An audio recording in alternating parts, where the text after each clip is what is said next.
Good evening, all. Thank you so much for joining us tonight. It is so good to see people in person. It has been 2 years since we've hosted a in-person event. And so it's great to see everybody in the same physical room.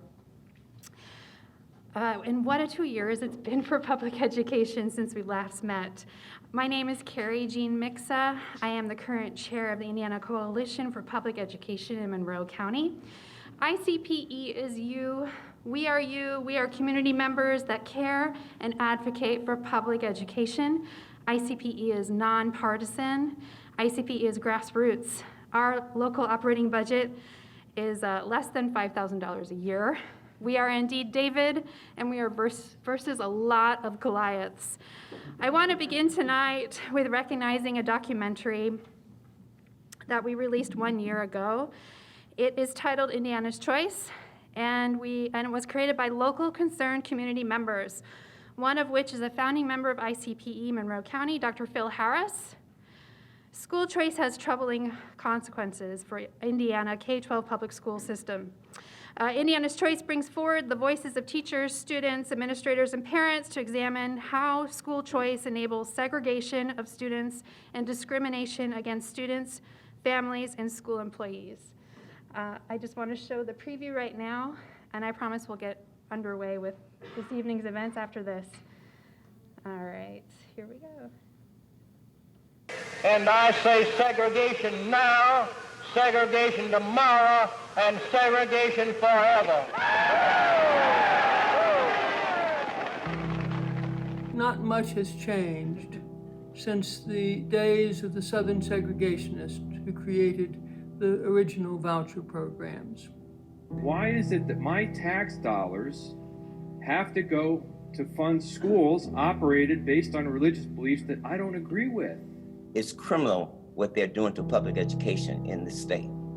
The biggest impact of school choice has been in urban areas, where charter schools and vouchers are most heavily concentrated. And if a charter school moves into a rural area, it takes them down really, really quick. Their schools are really just barely hanging on by a thread. Students were devastated. So you go to school and there was no indication that the school was going to close. We've allowed a system to be created that has been very divisive and has really pit different communities, different school systems, different school configurations against each other, and that's not good for children. As a nation, I don't think we have any hope of surviving if we can't figure out how to coexist with people who don't think like us. And I think that the voucher and charter system works against that. And what we're fighting for is not just our schools. It is ultimately, as I began this conversation, we are fighting for the soul and foundation of our democracy.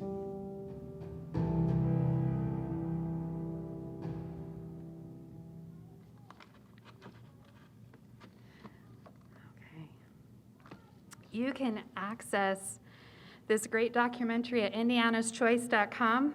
There are instructional materials as well, so folks can show it and have organized discussions. Not much has changed since this documentary was released last year. School choice continues to be expanded by our legislators. Voucher caps have been raised. Educational savings accounts, which is a new type of voucher, will be rolling out next year for special education students. Add to that the anger our society feels right now that is playing out in our school board meetings. Some may say things have gotten worse, which is why we're here tonight. This is the first of a series of events titled The Power of Public Education. Things have gotten pretty heated as of late. We've gone from celebrating teachers last year to villainizing them this year. We as a society have lost focus. COVID has been hard, education reform has confused us, and social media is a blessing and a curse. We hope this series brings things back into focus and educates. You can see in your program the next events. You can also find them on our website, keepeducationpublic.org. I now turn this event over to our moderator and board member, the amazing Dr. Bradley Levinson. Thank you very much.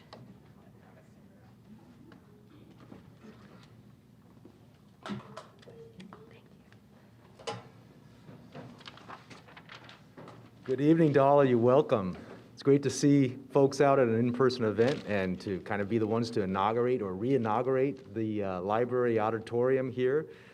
Greetings to the many millions of you who are watching us live or watching this in a recorded format.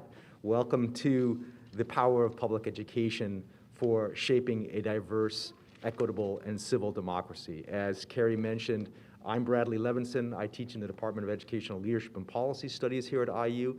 And this event, in addition to being sponsored by ICPE-Monroe Co, is also sponsored by the Foundations of Education program in the aforementioned department. I want to mention that the date of this forum is not serendipitous. It's the 28th of February. And even though technically Public Schools Week was last week, officially from a Monday to Friday, I like to think that it actually goes from a Monday to a Monday. So I'm celebrating today as the end of Public Schools Week. It also happens to be the last day of February, which of course, as you all know, is Black History Month here in the United States. And even though, of course, I adhere to the oft-heard cry now that every day should be Black History Day and every month, there still is some weight to and some importance to this month. So I want to both honor our public school teachers and leaders one more time, and I want to honor the Black experience in this country and the important but still challenged and often compromised role that public education can play in achieving a truly robust multiracial democracy. House Bill 1134, it must be mentioned, is probably going to be voted on tomorrow, and it's just the latest of many efforts to roll back the gains made towards such a democracy, to chill free speech and to deprive our kids from knowing their own history. So I want to invite you all, it's great to have you come out, but there's still more that you can do to take action ahead of the vote tomorrow. Please visit the ICPE Legislative Action Center online. There's still time to write to your senators and representatives, not only those that represent you directly, but that serve on the committee and that will be voting on the bill. So let me just, before I turn it over to our panelists, let me just tell you basically the format. We had, not knowing exactly how many folks were going to show up, we had wondered whether we should ask you all to write down your questions or comments on a card that would then be read by yours truly. We think that there are few enough of you here that we can open it up to a more direct question and comment posing using this portable microphone when the speakers are done. So I will be the one that will do that. Of course, we'll just ask you to really try to keep your question or comment to no more than a minute or two at most, so that we can have as full a discussion as possible. We will probably be going, as we're about to start now at about 7:15. We figure that the speakers will go for about 30 to 40 minutes, and then we will take roughly an hour altogether and dismiss at around 8:15 p.m. Of course, if you have to leave before then, that's just fine. So I'm very happy to introduce to you our three panelists, and because you have a program that gives their credentials, I don't need to really give much fuller introductions to them in the interest of kind of really handing it over to them as quickly as possible. But I will just say Dr. Keith Barton, my colleague in the Department of Curriculum and Instruction at IU, is a social studies educator. He's internationally known and recognized author and co-author of many, many books, with a particular focus on the place of the teaching and learning of history in classrooms as a crucial part of democratic civic education and participation. We also have with us Elizabeth Sweeney, with a master's degree and an alumnus of our School of Education at IU. She teaches a whole range of language arts and English courses at Bloomington High School North, all the way from ESL or ENL, English as Second Language, English as a New Language, to recently immigrated students, all the way up to AP English, which both of my daughters have been very privileged to take with Elizabeth Sweeney. In addition, she is the faculty sponsor or advisor for the Academic Decathlon, for the group known as Amigos, which is essentially the Latinx student group, and the group known as The Movement, which is one of a couple of Black African-American student groups at Bloomington North. So she has welcomed really many generations of students at Bloomington High School North, and she's really fostered, I think, the kinds of multicultural interactions and learning experiences that ought to be perhaps modeled in a number of other places. And then finally, my dear colleague, Dr. Quentin Wheeler-Bell, also in the same department, the Foundations of Education Program Area and Leadership and Policy Studies. He is a philosopher and a social theorist of education whose work really deeply engages the role of critical pedagogy and social movements in creating and sustaining a democratic society. So like I said, I'm going to turn it over to each of them. They'll have 10 to 12 minutes to present. I just gave them a very broad sort of warrant to speak to the topic in whatever way they saw fit. That is the topic of the role of public schools in shaping a diverse, equitable, and civil society, that they might even talk back to that wording or that framing if they so chose to. So I'm really excited to hear what they have to say, and like I said, we will move in sequence as they're ordered on the program from left to right for you, and then we will open it up to conversation. So let me hand it over to Keith Barton. Thank you, Keith. Thanks. And Bradley, if I'm not mistaken, HB 1134 is dead. I don't even think it's going to come to a vote tomorrow. The Republicans decided today they didn't have the support to even bring it to a vote. I just got the tweet on literally walking in. I got this news, so it just happened. Yeah. Yeah. No more legislative action for the moment. Yeah, it might be a brief moment. Well, our work here's done. So. Yeah, right. Well, thanks, Bradley, and thanks to all of you for coming out. We're obviously living through some very strange times. 2.5 years into a pandemic, an insurrection at the Capitol, and now war in Europe. And yet, in the midst of all these issues, schools become a battleground. How to protect students' health has been a battleground. What they should be learning, obviously, conditions of teachers' work and their qualifications. So I've done a lot of work in Northern Ireland, going back to the 1990s, and at that time, there was a lot of conflict in Northern Ireland. There still is, but it's taken different forms. But when I was there a few years ago, there had been progress on a lot of issues, including a lot of very difficult issues, like the reform of the police service. They had finally begun to overcome the problem of these contentious marches through local communities. And so there was progress on some areas, but schools hadn't changed at all. They're still segregated religiously and segregated academically. And so I asked a colleague there, I said, 20 years ago, if you had told me that the police in Northern Ireland would be reformed before the schools, I would have said, no way. I asked him, how do you account for this?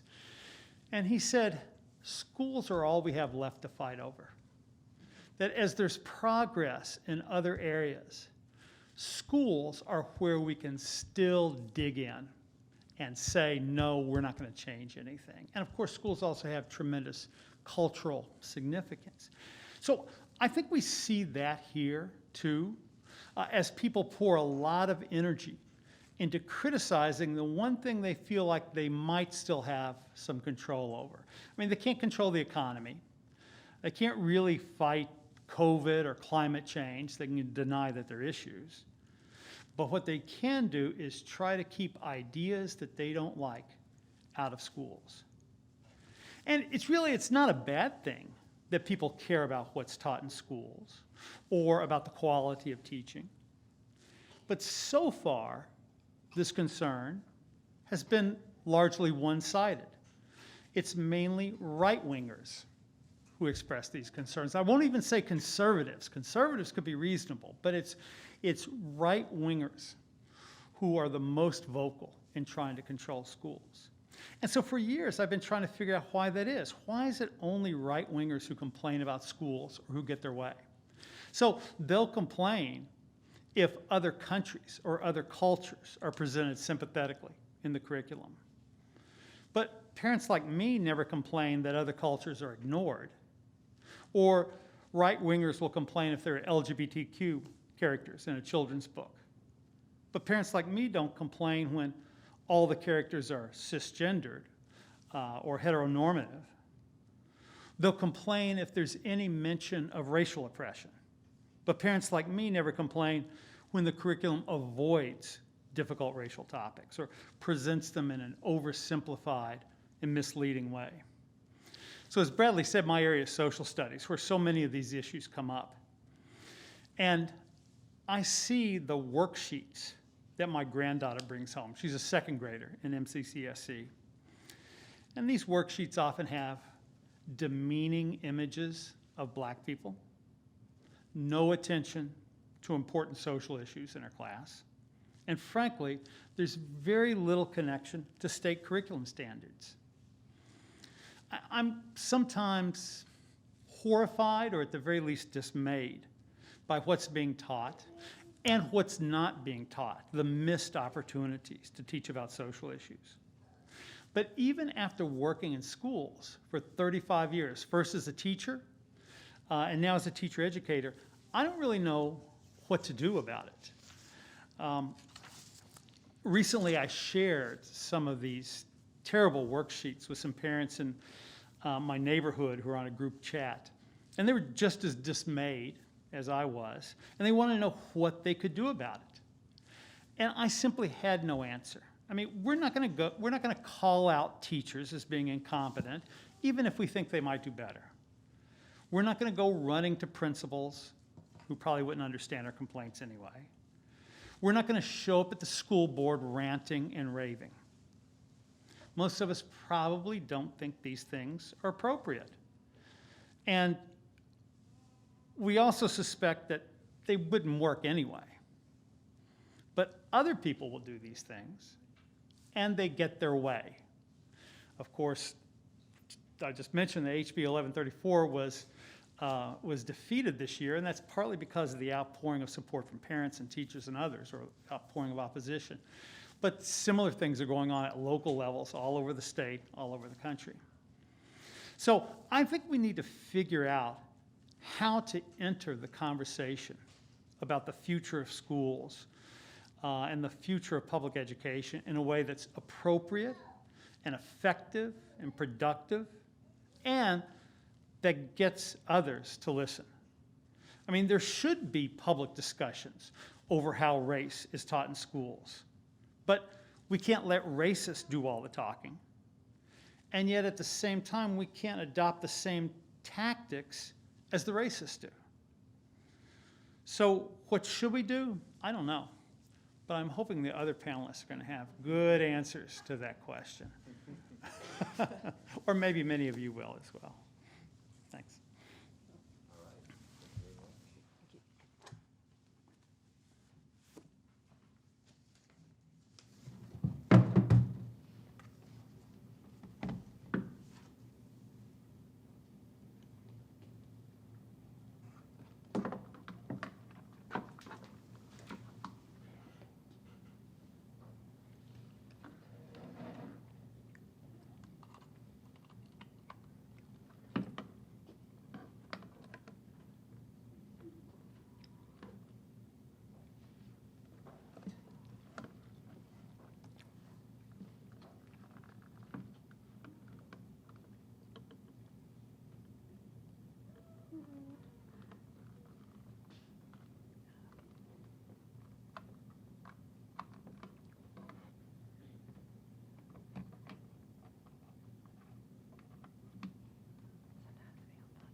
Hello. As Bradley introduced me earlier, my name is Elizabeth Sweeney, and I had the distinct privilege and honor of teaching at Bloomington High School North for the past 16 years, though that makes me shake a little bit to think about how long it is.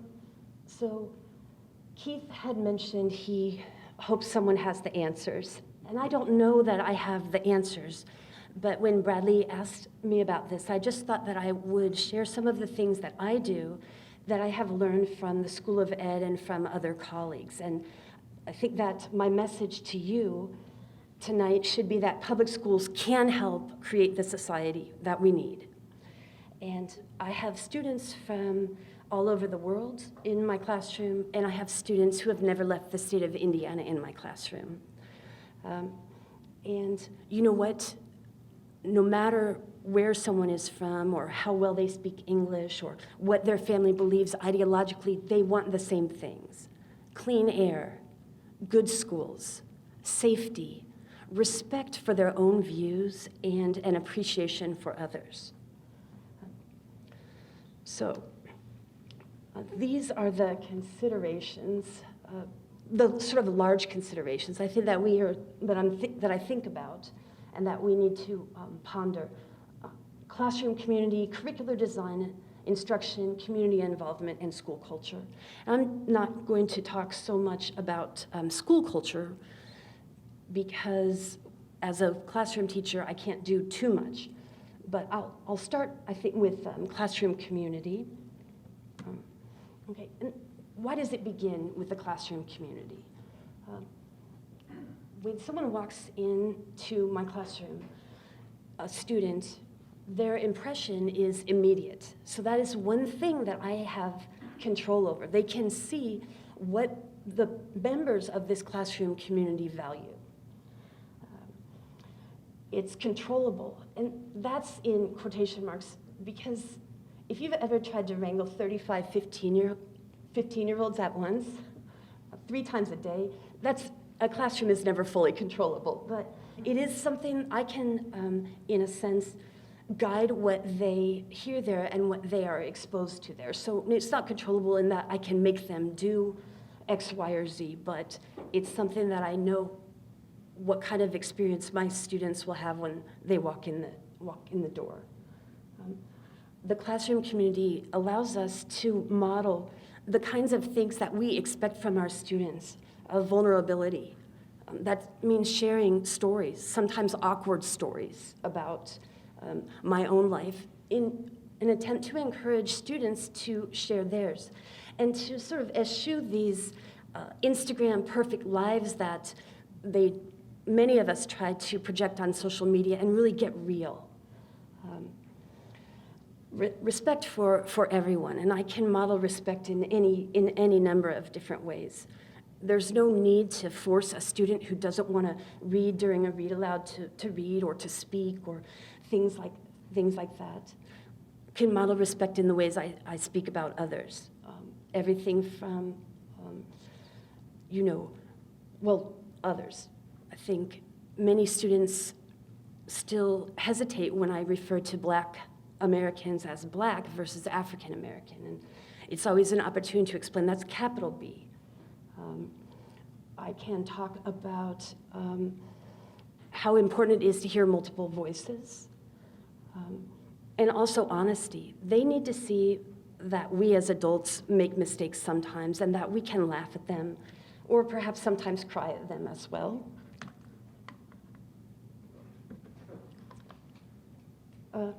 And then also, the classroom community really gives me the opportunity to create a direct and explicit creation of a classroom community. And so they hear that all the time in this learning community, in our work together. And I really try to get that to them.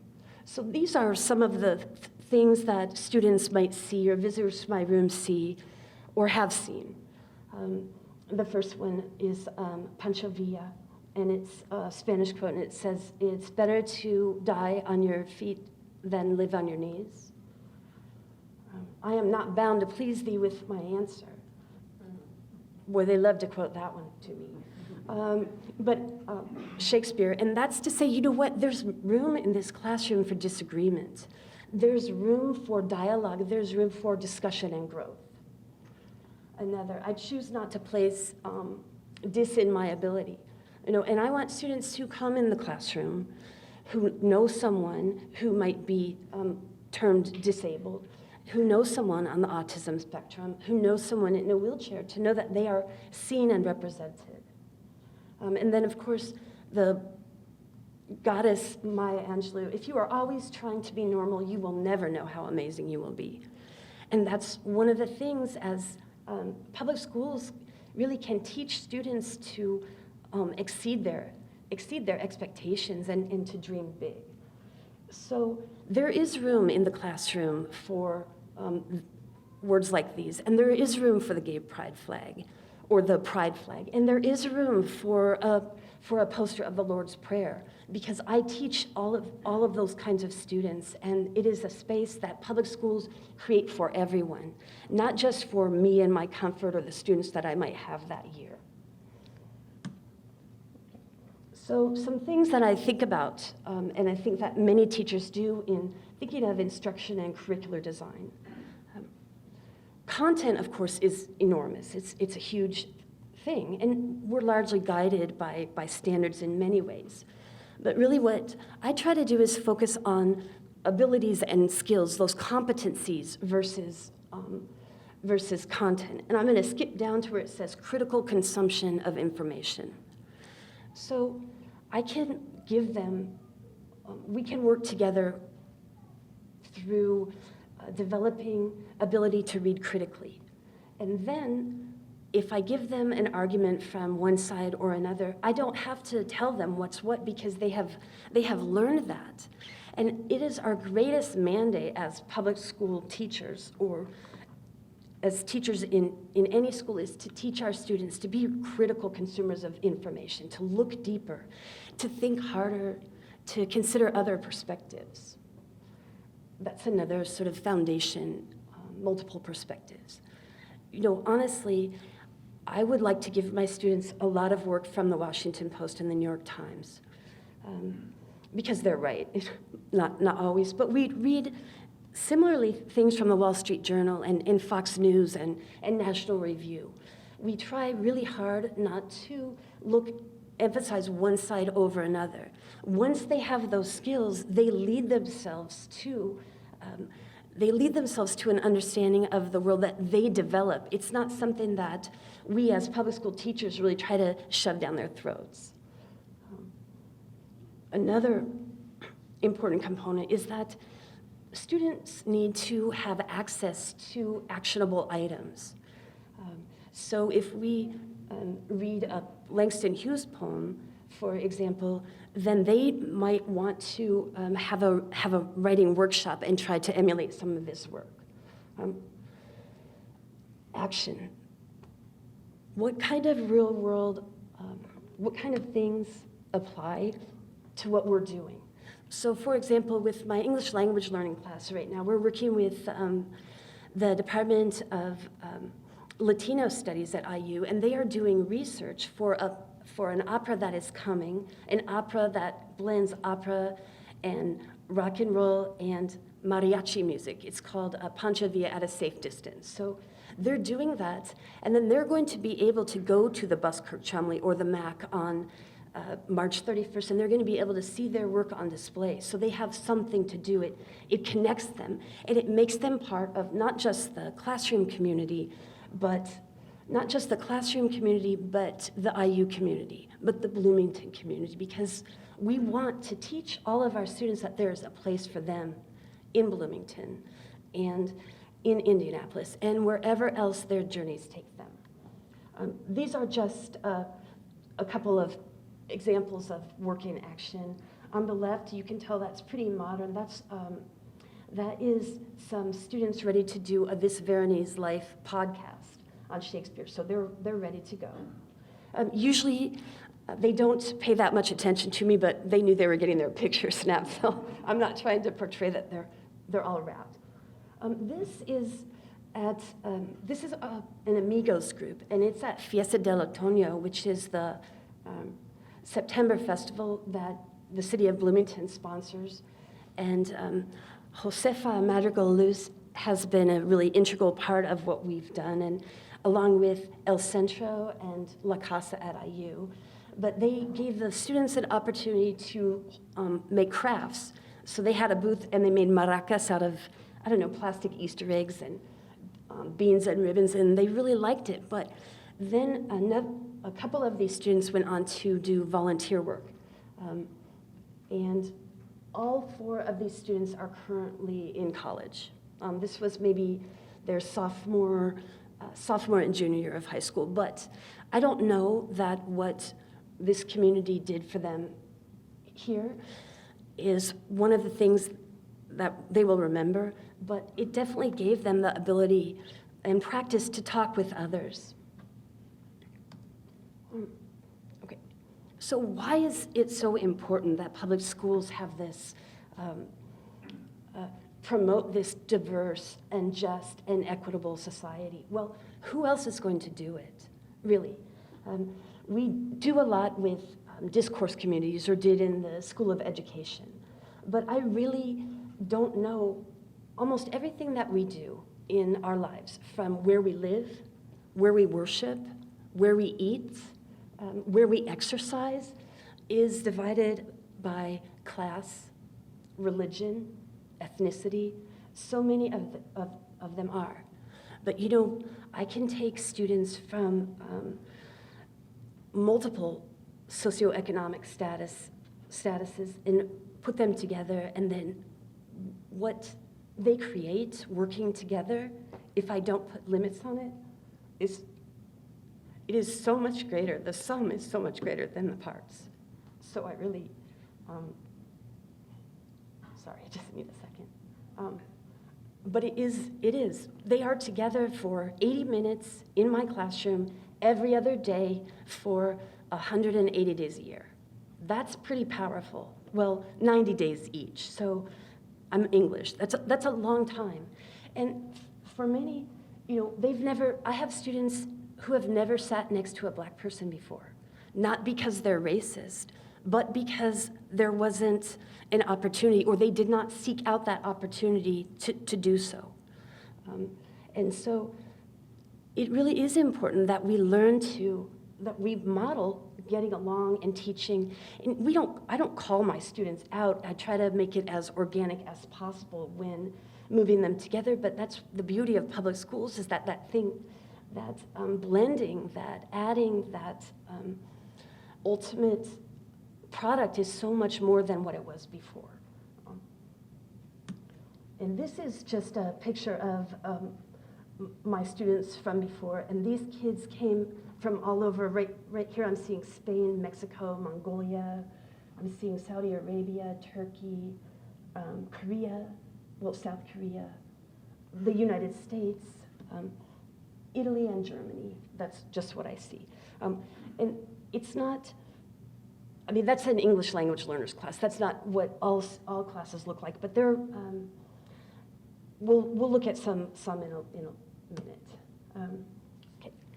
Now, without question, community involvement is one of the most critical parts of public education. It is the foundation of everything that I do here in Bloomington, and I have been lucky. We are lucky to live in a community that is so willing to get involved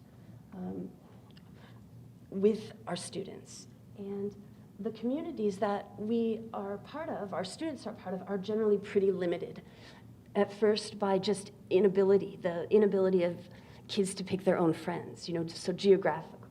But then even when they move on it and go to school, a lot of times playmates are selected according to proximity, things like that. So we must apprentice students to multiple discourse communities. So my students need to know that they belong in every part of Bloomington. They need to know that they don't need to change who they are or how they speak to belong in a theater performance at the Buskirk-Chumley Theater, to walk into a store or a restaurant on the square and sit down. They have that right. In fact, they want them there. And so just quick, IU programs, letting them know what's out there. And I've been so blessed to have amazing people. For example, Bradley, we were really struggling to get the Movement Black Excellence Club going, and it was just a little bit stagnant. And Dr. Julius Hanks, is that you? Dr. Hanks, thanks for being here. Dr. Julius Hanks and Bradley came, they showed up, they led things, they worked with the students. I couldn't do it without them. We couldn't do it, and they've done some really powerful work this year, all of our students. So there are places for them at IU, in Bloomington, at Ivy Tech, at Stanford, wherever they want to go. If they want to go to lineman school in Georgia, or if they want to go to Northern Ohio University to study auto body, they belong there. And so I guess in teaching, we must encourage them to raise their voices and to be heard. This is our most recent community involvement. Dr. Hanks, I believe you took this. You could see Brother William in the middle, and he came and shared with our students his father's legacy as a Tuskegee Airman, and talked about the importance of music to Black history. So from beginning to end, the community is phenomenal. We have wonderful students, and there's a lot of great work that is being done in schools. So thank you.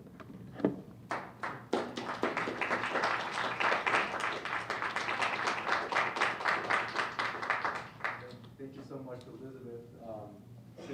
Since Dr. Barton was so remarkably succinct, that allowed me to pass over a little bit of this time to Elizabeth, which is great, because it's really not very often that we get to hear a public educator really talk about their practice in a forum like this. So thank you so much for that, Elizabeth. And I'm going to hand it over to Quentin Wheeler-Bell. Oh, and don't worry, my time will be shorter. So I appreciate that. Thank you for sharing. For me, I really want to sort of get to the conversation and have a conversation with everybody, but let me give some general remarks. I'm a philosopher of education, which means that I spend a lot of time thinking about random ideas in the abstract world that very few people want to listen to or at all read because it's quite dense. But the thing about it is, and connected to the topic, is one of the things that motivates me is that public education is fundamentally an idea. It's a dream. It's a dream of creating a better world and a better democracy. And so for me, it really is about how do we keep alive that dream? How do we rejuvenate that dream and reimagine it in different circumstances with different people, but always understanding that the core of public education is that we bring people together with the hope that they can create a better world. That in some capacity, that by people coming together, working with each other, understanding each other, that they will be better citizens and thus try to make the world better. Now, I know right now that dream seems far-fetched in the time that we're living in, with standardization, with the way in which school choice is going, with the way in which we think of schools as primarily driven by market mechanisms, right? Meaning, how do you get a job? How do you move up? So on and so forth. And a lot of times we lose sight of that overall dream. But one thing that's important for me and connected to the theme is when we think about that dream in regards to diversity, it's also not simply about how to have faces in places. Do you have the right number of LGBTQ, the right number of Latinx, the right number of African Americans, so on and so forth. But it really is about how do you deal with diverse perspectives in light of power and domination. In light of systematic inequalities, how do you listen across those lines and really understand what does it mean to build a better democracy, considering that history of oppression, considering that people aren't just marginalized because of their numbers, but there are structures that are in place that make the quality of their life less than others. And that education has an obligation to help children understand that world. And in doing so, that connects to the idea of an equitable school. We cannot provide children with an education that helps them imagine something different unless we're going to honestly talk about justice. What does it mean to create a just society? What does it mean to face the gross injustices in society, speak honestly about them, see the multiple perspectives on them, and then provide students with the power and capacity to actually think about this for themselves, right? That was the idea of public education, that we create institutions that everybody has access to, regardless of race, gender, creed, color, and that in having that access, we also have the obligation to create a curriculum that is about critically engaging the world around them. And that then goes to the idea of civic democracy. That underneath civic democracy is not just do you vote, do you go out there and poll, or what we would consider the traditional democratic things. But it's, are we being conscious of the spaces that we're occupying and how those spaces are necessary to actually build a movement? Whether it be the human interactions with people, whether it be the classroom, whether it be just how we think about organizing schools, that those are the moments that we are putting together examples for our children on how we can build something better, and then connecting them to movements that are actually aimed at social change, that are actually pushing back so that they can take what they learn and then learn how to rejuvenate democracy for themselves. That's what it means for public education to be an idea that we help pass on to our children. Now, one may ask, well, why does this matter for me personally? And I'm gonna bring it back to sort of my personal experience as a Black person in America. My parents dedicated everything for me to go to school. They always said, whatever the cost is, we'll pay for you to have books. We'll pay for you to do whatever you can do to get an education. But it was always an understanding that the education was never for the service of being a professor, of being, a matter of fact, I didn't even know I could sit in this seat. But it was always about you have an obligation to carry on a tradition, that you need to understand that people before you literally were hung, killed for picking up a book. They traveled thousands of miles to go to school, to get at schools, to be spat on, to be name called, simply to get an education. That my mother had to go to nursing school where they tried at every ounce to kick her out of school because she was that first generation of African American women to go to school, and they did not want her there.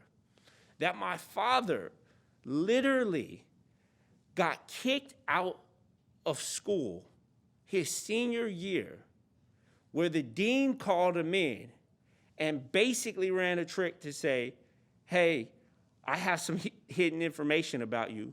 You need to either leave school or this gets exposed and your children get exposed. Because he was an activist and he was actually fighting for justice. To the point where he had to delay his education for 10 years just to get a degree, and ultimately finally was able to get a degree. And at that point, they always told us, this journey for public education is something you have to take serious because it's in our DNA. It's who we are.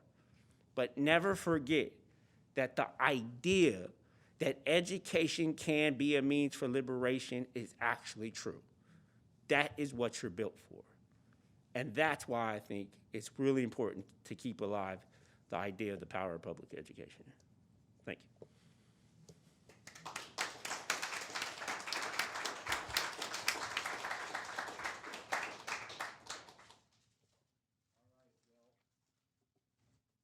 Let me add my applause and thanks to all three of our panelists. We went from Northern Ireland to a classroom of Bloomington High School North and ended up, as I know, Quentin is from the Denver area, and so we ended up in Denver or somewhere in Colorado, I think. Thank you so much for your powerful testimonies. And so if we just take a moment now to reflect and to think about what you might want to ask or comment on. We have a good 20 to 25 minutes to share. I saw the panelists taking notes when their colleagues were speaking, and so no doubt each of them will want to say something a little bit more as well. So should I ask whether any of you have want to sort of follow up, especially you, Keith, because you were well, both you and Quentin didn't take more than about 5 or 6 minutes. Did you want to? Did any one of the three of you want to react to each other in some way before we open it up to the broader audience? Just while they're thinking, I'll just say that when Quentin was talking, I first wrote down his quote in which he talked about obligation, and he said it again, so I underlined it. I just think that's an interesting way of thinking about public education, both the obligation as a society that we have to public education, but then also the obligation of individuals to further social ends. So I'm glad you said that word multiple times. I actually want to hear from the audience, honestly. So if anyone wants to speak, I'd be happy to bring the microphone up to you. Nancy? Might be probably too hard for the television to pick you up visually, but hopefully the sound will work. My name is Nancy Goswami. I'm a member of ICPE, and thank you for being here this evening. My question is that I think it's wonderful that we're teaching the children. How do we get these messages to the parents so they are not so afraid that their children are learning how to live in a diverse world? I think we also need to reach out to some of these parents that are very vocal. So why don't we take at least a few questions or comments before we kind of kick it back to the panel. Is there anybody else who would like to have the microphone for a moment?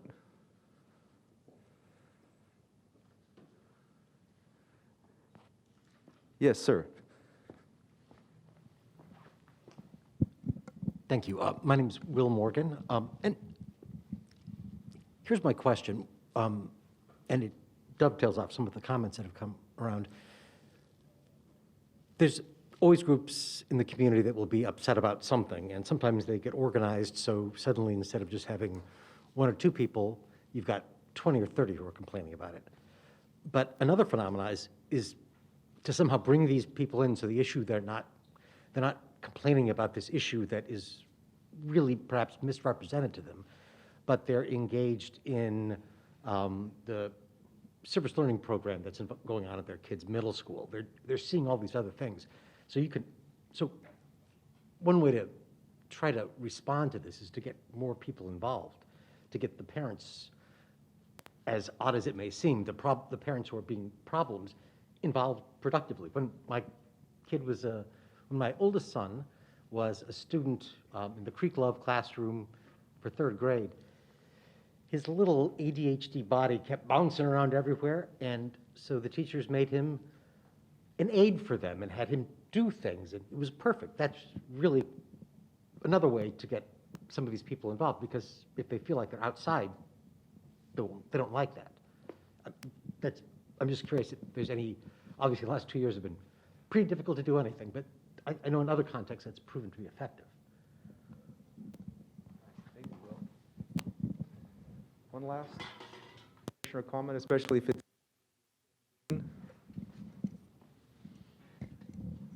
Well, I guess maybe I'd like to discuss what Professor Barton brought up about how to get people to become involved. And honestly, I've never been involved in this group, and I was a high school teacher, so therefore, even as a teacher, I wasn't involved. But is the PTA one way to get a cross-section of parents to get together and discuss?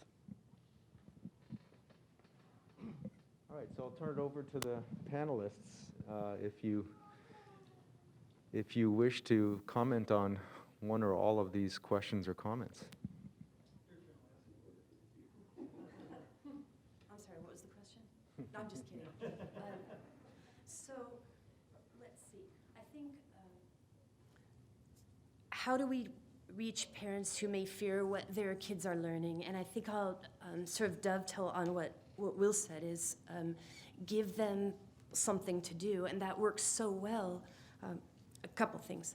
Most parents, from what I have seen, albeit on social media, who are critical of what their kids are learning, it's because of fear. They don't know when they talk about, read something about critical race theory or something, they don't really have any idea about what it is, and maybe their child's perception of a lesson at school was not perceived well. So a couple of things. Communicate with parents. Send home what's happening. What story is going to be read or something, along with the maybe the standards that are being met or the learning objectives or outcomes that would be that. So maybe during the holiday we read a story about Kwanzaa. Well, that doesn't mean I can send a story home about Kwanzaa, or we can read one in class. That doesn't mean that Christmas doesn't exist. It's about being more inclusive rather than rejecting out of hand things that were done simply because they were done that way. So the getting people involved in the PTA or PTO or Cougars for Better Education or whatever are good, and being clear with parents about what students are learning, I think, is what I can think of, though I'm sure there are better minds than mine to come up with that. But parents want to get involved, and I think most people would argue that their public schools are perhaps not great, but most are very happy with their own school. And so I think clarifying the reasons for the choices that we make is part of it. Anybody else? Yeah, I'd like to add to that. I think with the idea of public education and the idea of democracy, I think it's important that we see that democracy is also a learning process. And it's a learning process for adults too, right? That if we sometimes think that they don't want to get involved or they have these views or whatever, imagine if we had a child who comes to our class with certain stagnant views and we just said, well, they don't want to learn this, and ended the discussion, right? It would defeat the learning process. And I think that it's important for us to also humanize parents as well and think, like you were saying, they may not understand. We may not be communicating with them in an effective and patient enough way for them to understand. I always believe in the power of education and believe in the power of education, and it takes time. Like sometimes you have to maybe drop a seed, come back, disagreement. Avoiding the disagreement, I think, is the detriment to democracy. It's embracing it, but embracing it in a way in which you still respect the humanity of parents, you can listen to other viewpoints, you can listen to different perspectives. I have a good friend, and this is sort of tangential, black guy from LA, right? And he ended up in Wyoming. Yes, out of all places, Wyoming, right? And he had to live in Trump era, right? The only black person in Wyoming. And he's a very social person. He said, you know what? I was bound and determined to just understand people's points of view. I didn't agree with it. I just wanted to understand it. He told me that by simply approaching it that way, how much space opened up for him to see points of view, for them to listen to other points of view. Now, mind you, he is pretty left, and he's in Trump country, and he's sitting there having conversations with the people we would deem as not really wanting to learn, not really interested, and opening up this beautiful conversation. I always say sometimes, rather than looking at parents, let's look at what we can do to engage parents better rather than just demonizing parents for not wanting to engage, because obviously they care. They wouldn't be complaining if they didn't.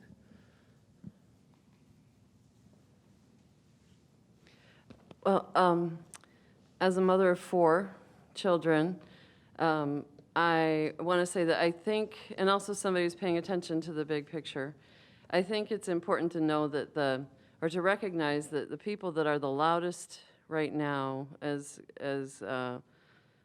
Professor Barton said, that, are the right-wingers, is what he was talking about, are a very small minority of parents, and I think that most parents know that if they see something objectionable that comes home, they can go to their teacher and talk to their teacher about it. And if their teacher doesn't give them a satisfactory answer, they can go to their principal, and they can go up this chain. And I think, but majority of parents are able to have their questions answered and are getting communication from their parents, or from their teachers rather. And I think that when we're talking about the big picture of public education, it's important to know that, these bills that they're pushing through that are for parent voices, parents already have a voice in their schools. That we are involved, we are volunteers, or some of us we get notes home from our teachers or have parent-teacher conferences. And then if we're not satisfied with the big picture of the direction of our school district, in public schools, you can run for school board, and you can represent your community, and you can give direction to where you want your public schools to go. And those are not the things that are afforded to parents, or that go to charter schools, or that go to religious voucher schools, yet our funding is going over there and going away from this big project, which is the public education system. And so I think that sometimes people are having a hard time with that conversation of going to that teacher, or feeling like defeated before they ever start.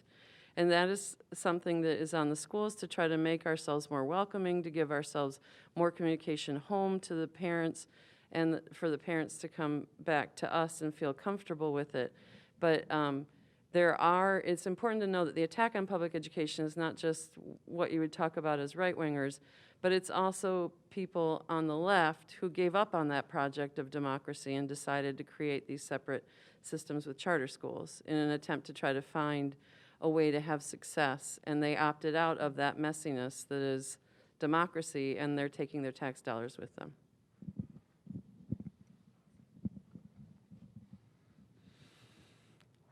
Anybody on the panel want to speak to that?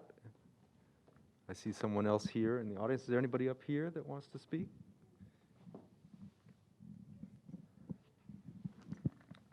Hello.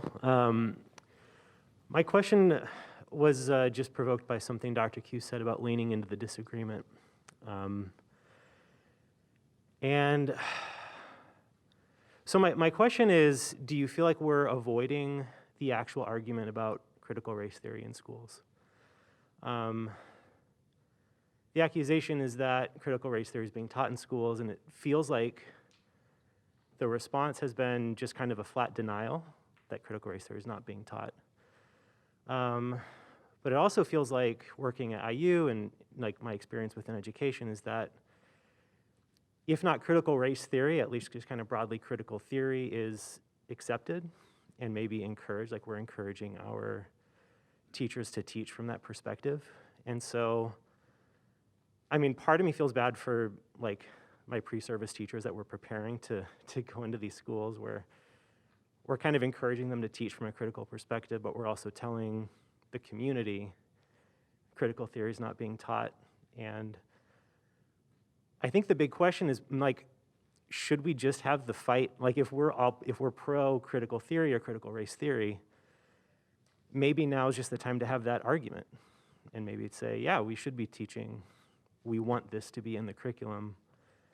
I just haven't heard anyone from the education community defend critical theory or critical race theory. I've actually been thinking about writing some kind of op-ed or something saying, yeah, we should be teaching critical race theory. Because of exactly what you said, the response to schools should stop teaching critical race theory has largely been, oh, no, we're not doing that. We're actually doing something much less controversial. Well, maybe we should be a little bit more controversial. And yeah, that's, as I said, we should talk about what we should be teaching. And I think there should be space to say, yeah, we should be teaching that white supremacy has been a major structural factor in American history. So that's one of the tenets of critical race theory. We should be providing space for counter-narratives, another tenet of critical race theory. So I agree, the response has been almost like, oh no, we don't take a stand on anything, rather than here's what we do stand for.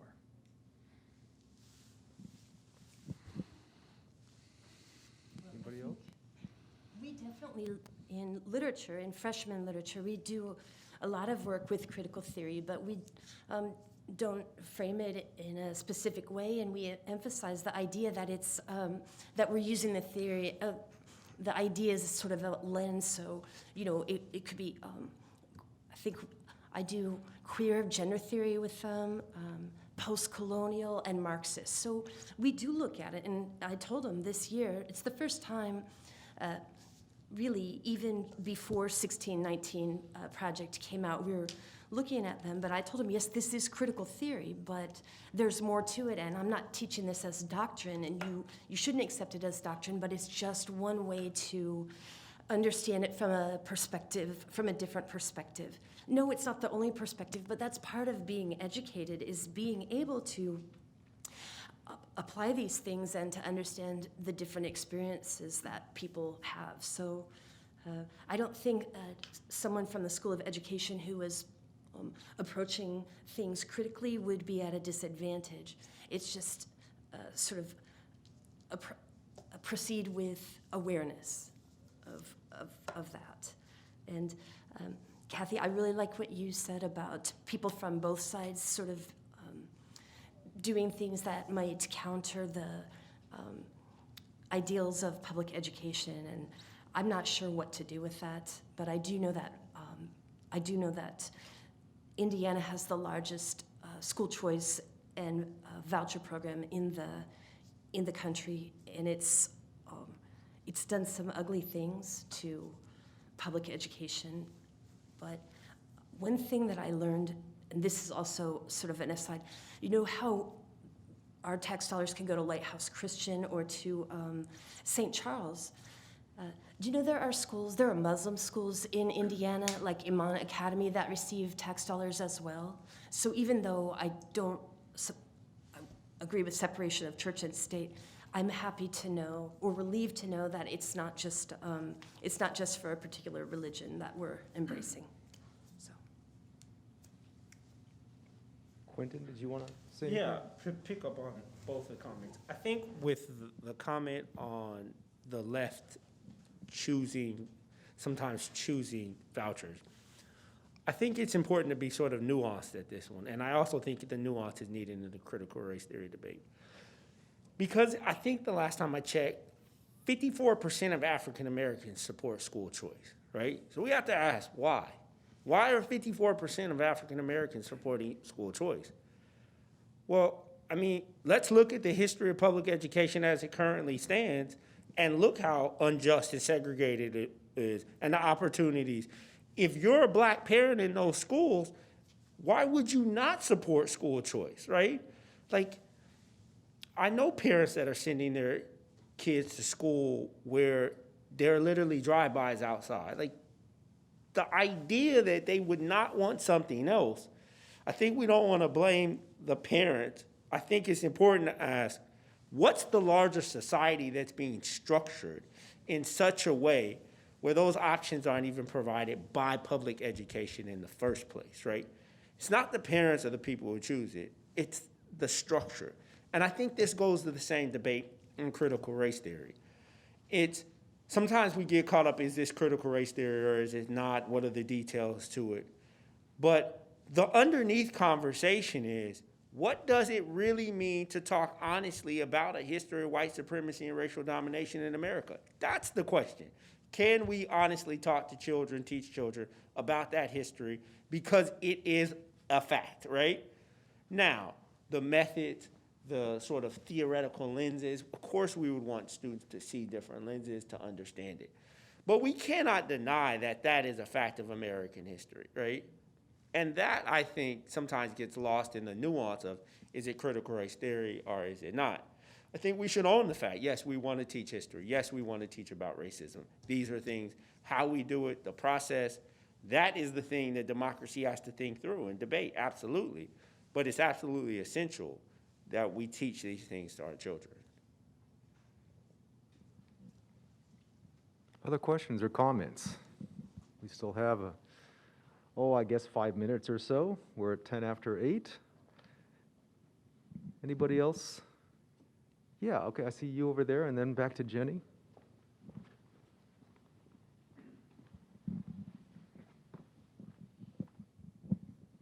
So in light of the previous questions, I feel like the undercurrent of what I'm hearing is maybe we need more trust in the parents that we are working with, more trust in the system. So I guess my question to you is, how do we cultivate trust in the system, in the democracy that we are trying to envision and come to pass? What does that look like on a practical level, and also maybe what does that look like on an idealistic level? Thanks. This is a related. One way it's maybe also about technology. It's about the access that parents can have. I mean, things have been framed in terms of access, but I do think it's true that parents do want to know what their kids are learning. I mean, I personally ask my kids, and we have conversations about it, but I do sometimes wonder if, it's funny with Canvas, so I know, our local school district uses Canvas, and I don't actually go on to Canvas, so even though everything is theoretically there, I'm not seeing it. So I wonder if, we have a moment where technology can make so much available to us, but in that context, is it still important for schools to build those sort of in-person connections? I know that I just really value being in the building and hearing from teachers, so that's my question. Response to either of those? Well, I think those two things do go together really well. When we're talking about building trust, I think schools generally and traditionally have been really one of the community hubs where people would, go to vote, where rummage sales would be held, where, football banquets would be held. And we've lost quite a bit of that over the last couple of years as the schools have been closed due to safety considerations. But I think making sure that parents feel welcome, teachers really need to communicate when back to school night is, how they are available, and encourage parents to participate in things such as attend the school musical, come to awards night. Don't come and watch other people's kids get awards. But there are a lot of different entry points for parents in the schools, and I think that's a big part of establishing that trust and knowing it's here. Already in MCCSC, almost everything that I do is on Canvas for parents to look at. Many parents just look at Canvas, while others prefer to have actual conversations with their children, and both ways are fine. I don't have any comment on that, but really, I guess, reconceiving of schools as places for all, as places where democracy is an action that are open to all people, I think would go far towards building trust. Yeah, I mean, it's hard to know where to start. Getting back to your point is, we want schools to be more democratic, but in order for that to happen, they have to establish that the purpose of schools is to further democracy, but to do that, they have to be more democratic. And so it's hard to know, what's the entry point in getting people involved in these productive ways? Because if people don't buy into public education in the first place, it's hard to get them involved. Go ahead, please. Okay. Well, another thing I think that we really need to be aware of as I'm talking about this, I have many well, I have friends who are absolutely brilliant and have gone on to achieve great things, but they didn't grow up with books in the house. Their parents didn't communicate with teachers, and it didn't mean that their parents cared less. It just meant in some communities, school is the place for learning. That's what you do at school, and that's your job, what you're doing at school. But if I never hear from a parent during the course of a school year, for me, that's not an indication that that parent cares any less about the parent who calls me every other week about a point here or a point there. Well, that doesn't really happen, but it has in the past. So I think, I guess, just for those of you who are involved with this School of Education, I guess just understand, obviously you do, but that there are a lot of different approaches to education, and there's no right answer.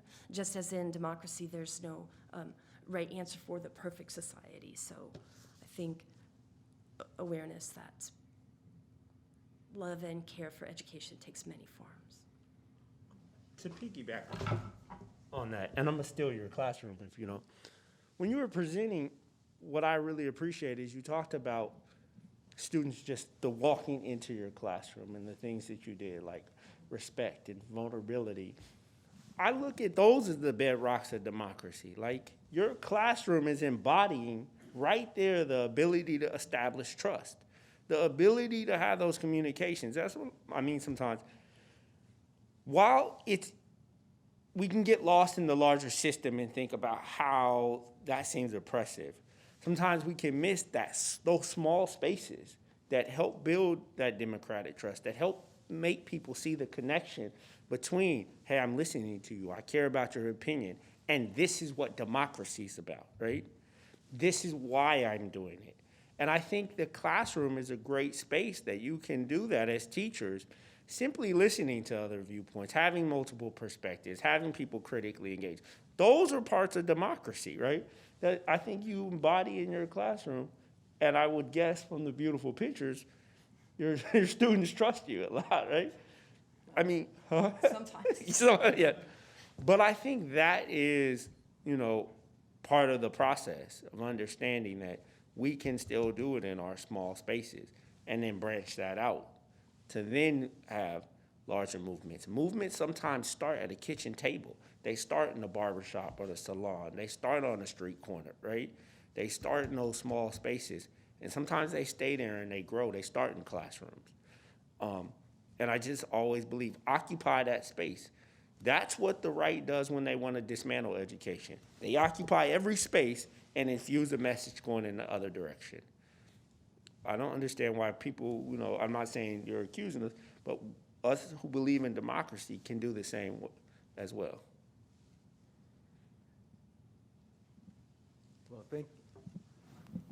thank you very much. I just want to take one moment here to occupy the conceit of being the moderator to make one final comment myself, which is that what strikes me is, especially ending on this note of the importance of the actual physical space of the school and the classroom, is how much, especially over the pandemic, our interactions have been mediated, right? Literally, electronically, and through social media. And that there are very powerful forces, many of them commercial interests and forces, that are really trying to divide us, right?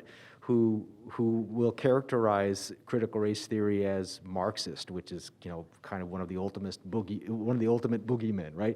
Those of us who know critical theory know that for better or worse, it doesn't have much to do with Marxism at all. Now, we could have a whole discussion about what's so bad about Marxism. That's a whole separate discussion, but that's like a coded political fight word. And so insofar as our interactions and our discourses are so highly mediated, and that there are very powerful interests that are highly invested in keeping us divided, because we have different platforms that receive commercial sponsors, and there's a lot of money to be made in dividing us, right? And so that's one of the hopes of the public school, is to continue to provide that space. And the last thing I'll say is that, a report card came out recently by the Indiana Law Board, Board of Law, what is it called, actually? Bar Association, excuse me. Indiana Bar Association, about the so-called civic health of the state of Indiana. This is something they do every few years.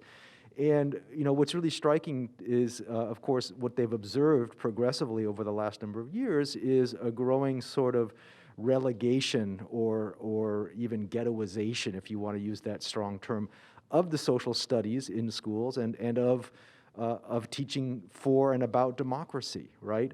And I do a lot of my work internationally where what's really striking is how much education for democracy is such a vibrant part of the fabric of schooling, right? In fact, Ukraine is one of those places where it has been a particularly vibrant movement, which is what makes the current moment so sad for many of us. And what's striking is that even though a lot of the models and the ideas about sort of how to do democratic education come from the United States, we've sort of seen that practice atrophied in various ways. Kind of many people point to No Child Left Behind in 2001 and the rise of so-called high-stakes testing that placed so much emphasis on reading, writing, and mathematics and so forth to the exclusion of other things. But the point that I like to make is that it's not just about recentering social studies in the curriculum, not only as a formal space, but also thinking about the school more broadly. I mean, Elizabeth teaches English, right? And she's obviously doing a kind of civic education. You know, it just may not be called that, but she's bringing people together to talk across their differences. But what really concerns me, kind of bringing this back to the very beginning of the evening, the Indiana's Choice movie, is that the growing movement to create more and more options for people to opt out of public school means, again, that there are fewer and fewer spaces for this kind of interaction to take place. People are opting out, right, of public engagement physically, and of course that's reflected in the social media world and the kind of the fracturing of the social media world, the so-called media bubbles that we live in. So that's it. I just wanted to get on my soapbox for one moment at the end. Let me give a great shout out to Carrie and to Nancy Goswami and Peg Smith and Wendy Morensic and others that serve on ICPE board. I also want to give a shout out to Matt Fife, our wonderful mathematics teacher at Bloomington High School North, who is going to be running in the Democratic primary to represent the 9th District. Good to see you here, Matt, and I'll hand it over to Carrie. Oh my goodness, this was a fantastic evening. It's so good to have a conversation in person. Oh my goodness. I want to thank the panelists for coming, Dr. Barton, Ms. Sweeney, and Dr. Wheeler-Bell. I want to remind everybody, please join ICPE if you haven't become a member. Without you, we couldn't exist. And also, our state group has these cool new yard signs, which I think says a lot. Public schools unite us. If you are looking for a way to celebrate public education in public schools, you can find these at their website, indianacoalitionforpubliced.org. And finally, I want to finish on that note of HB 1134 not coming out of committee today, which is fantastic. The ideas still exist. So please, if you have not picked up Vic's notes out in the hallway, please do. There are actions and language there that you can use to send a message to your senators. Please continue to keep the pressure on to make sure that the language in HB 1134 does not show up in some amendment on another bill. And finally, I just want to say good night to everybody. Please be safe. Oh, the next one. That's right. Silly me. We had talked a lot about communication tonight, and we're going to continue talking about communication at our next event. So please be sure to save the date, March 28th. It's a Monday, right here at 7 p.m. Okay? Thank you so much.